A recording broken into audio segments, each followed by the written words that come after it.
आपके इसी तैयारी को और मजबूत बनाने के लिए एक कड़ी और यानी आपकी सफलता की ओर एक कदम और हमारे साथ चलिए, क्योंकि हम आपके लिए लेकर आए हैं ये सीरीज। क्योंकि बच्चा, अब कोई भी टीचर अगर ये कहे कि आपको पूरा का पूरा सिलेबस कवर करवा देगा तो इतना समय अब नहीं बचा है।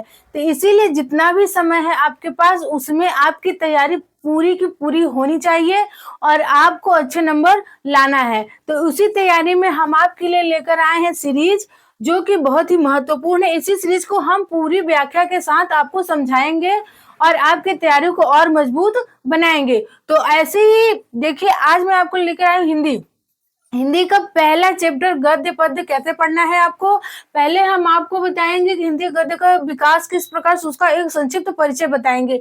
बच्चा ये जानते रहिए, जब तक आप जैसे बुक तो आपने पढ़ लिया होगा, हालांकि किसी ने कोई बच्चा हो जिसने नहीं पढ़ा होगा, लेकिन कुछ ऐसे बच्चे जिन्होंने बुक पूरी रट ली होगी।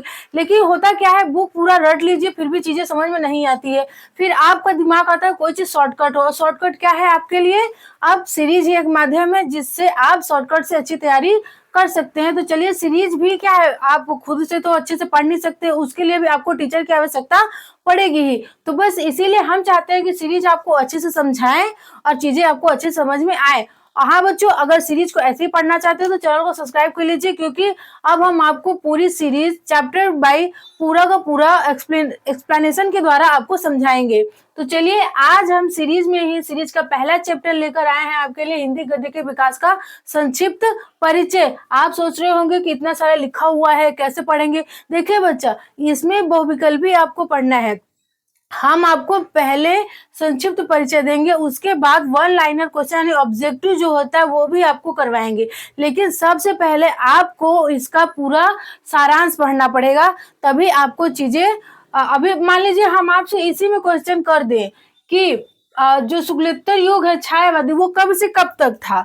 अगर आपने पूरा संक्षिप्त परिचय पढ़ा हुआ है तो आप तुरंत बता लेंगे कि टीचर 1918 से लेकर के 1938 तक चला था। उसमें आपको 4 ऑप्शन देगा, चारों आपको कंफ्यूजन में लगेंगे। लेकिन जब आपने पढ़ा होगा तो चीजें आपको समझ में आती जाएंगी। तो चलिए शुरू करते हैं आज आपके सफलता की ओर एक कदम और। देखिए बच्चा, हम आपके लगा हिंदी गद्य के विकास का संक्षिप्त परिचय, ये आपके सीरीज यानी राजीव क्वेश्चन बैंक का पहला चैप्टर है। चाहे वो विद्या हो, राजीव हो, अवतार हो, कोई भी लीजिए, फर्स्ट चैप्टर आपको यही देखने को मिलेगा। उसमें है शुक्ल युग से शुक्लोत्तर युग। इसमें ये सब दिया बच्चा, जैसे हमने लिखा युग का नाम क्या है, समय सीमा उसकी कब से कब तक है, फिर उसके बाद मुख्य लेखक कौन कौन से, मतलब उस युग में मुख्य लेखक कौन कौन से आते हैं, उनकी मुख्य रचनाएं कौन कौन सी है और कौन कौन सी गद्य विधाएं उस टाइम चल रही थी। अब जैसे हम पहला है आपका शुक्ल युग, और शुक्ल युग को हम छायावादी युग के नाम से भी जानते हैं, और ये चला था, इसकी समय सीमा है बच्चा 1918 से 1938 तक है। अब इसमें मुख्य लेखक कौन कौन से थे? रामचंद्र शुक्ल, जयशंकर प्रसाद, प्रेमचंद, गुलाब राय और राय कृष्ण दास, हजारी प्रसाद द्विवेदी, नंद दुलारे वाजपेयी भी थे, हरि कृष्ण प्रेमी, वृंदावन लाल वर्मा, महादेवी वर्मा, सेठ गोविंद दास, राम कुमार वर्मा। लेखक बहुत सारे हैं, लेकिन ये इतने बहुत इंपॉर्टेंट है, इसलिए आपको करा रहे हैं हम संक्षिप्त परिचय, यानी एक छोटा परिचय करा रहे हैं हम आपको। और उनकी प्रमुख रचनाएं कौन कौन सी थी? देखिए, हिंदी साहित्य का इतिहास, मान लीजिए आज से पूछ दिया एग्जाम में, हिंदी साहित्य के इतिहास के लेखक कौन थे, या ये किस युग के लेखक हैं, यानी ये किस युग की रचना है, इस प्रकार से आपसे क्वेश्चन पूछेगा। हम आपको इसके बाद बहुविकल्पी क्वेश्चन भी करके दिखाएंगे किस प्रकार से एग्जाम में पूछता है। आपका ये गद्य है, ये पूरे 20 नंबर के आते हैं आपके पेपर में, तो मतलब 20 नंबर आपका पक्का है। उसमें हिंदी साहित्य का इतिहास, चिंतामणि, चंद्रगुप्त, स्कंदगुप्त, अजातशत्रु, गोदान, गबन, पुनर्नवा, हिंदी साहित्य का आदिकाल, आन का मान, मृगनयनी, झांसी की रानी, विराटा की पद्मिनी।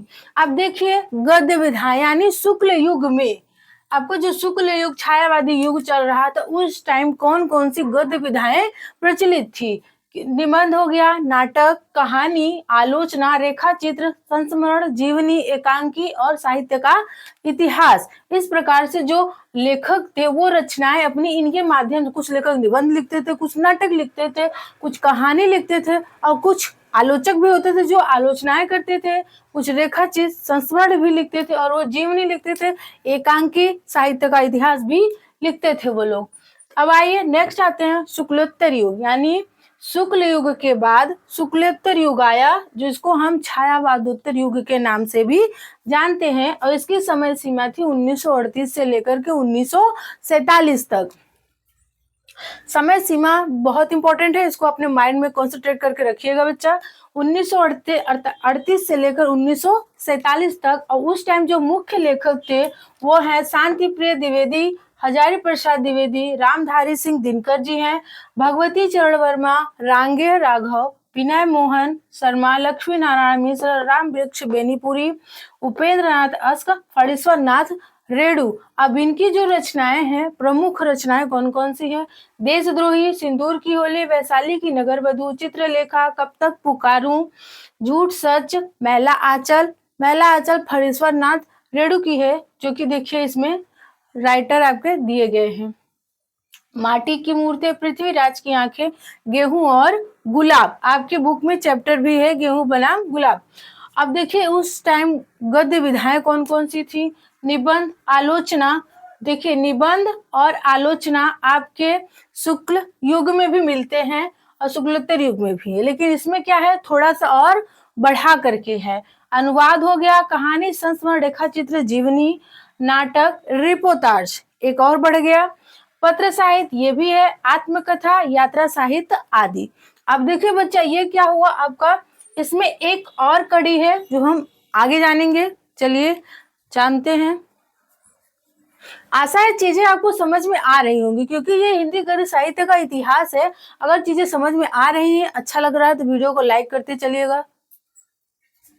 चलिए बच्चा, सफलता की ओर एक कदम। अब देखिए, अब आपने दो पढ़ा, ये तीसरा है स्वतंत्र युग, मतलब स्वतंत्रता के बाद जो युग चला है उसके बारे में चर्चा की गई है कि अब ये इसकी समय सीमा क्या है बच्चा, 1947 से आज तक। आपने वो वाला देखा था सेकंड वाला, जो शुक्लोत्तर यानी छायावादोत्तर युग था, वो 1938 से लेकर 1947 तक था। उसके बाद आपका ये युग चला, यानी स्वतंत्र युग, जो स्वतंत्रता के बाद चला, इसका समय सीमा है 1947 से आज तक, मतलब वो सीमा चल रही है।